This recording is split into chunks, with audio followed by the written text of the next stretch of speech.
குழந்தைக்கு துவா கேட்க வேண்டும். என்ன துவா?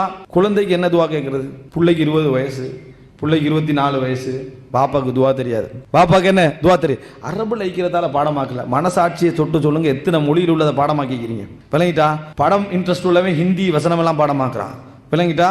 சம்பந்தமே இல்லாதெல்லாம் பாடமாக்குறான். ஆனா ஒரு துவா நமக்கு பாடமாக்குறது. குழந்தைக்கு என்ன துவா? உய்துக பி கலிமாத்தில்லாஹி தாம்மா மின் குல்லி ஷைத்தானின் வஹாம்மா வ மின் குல்லி ஐனின் லாம்மா. எப்பொழுதும் புரிஞ்சுக்கங்க, வார்த்தைகள் இறைவனுடைய வஹியுடைய வார்த்தைகள் இருக்குதே, இதை சொல்றது வெறும் பிரார்த்தனை மட்டுமல்ல, அதனால் இந்த ரூஹுக்கும் மனிதனுடைய ஆன்மாவுக்கும் ஒரு பெரிய ஒரு ரிலாக்ஸ் என்ன செய்யும் ஏற்படும், அற்புதமான மாற்றங்கள் என்ன செய்யும் ஏற்படும். இந்த துஆக்கள் இறைவன் அங்கீகரித்தல் ஒரு புறம், இன்னொரு புறம் என்ன இருக்கும் என்று சொன்னால், அல்லாஹ்வுடைய வார்த்தைகளை சொல்லக்கூடிய வீடுகளில் ஒரு அற்புதமான தாக்கம் என்ன செய்யும் அந்த குடும்பத்தில் இருக்கும்.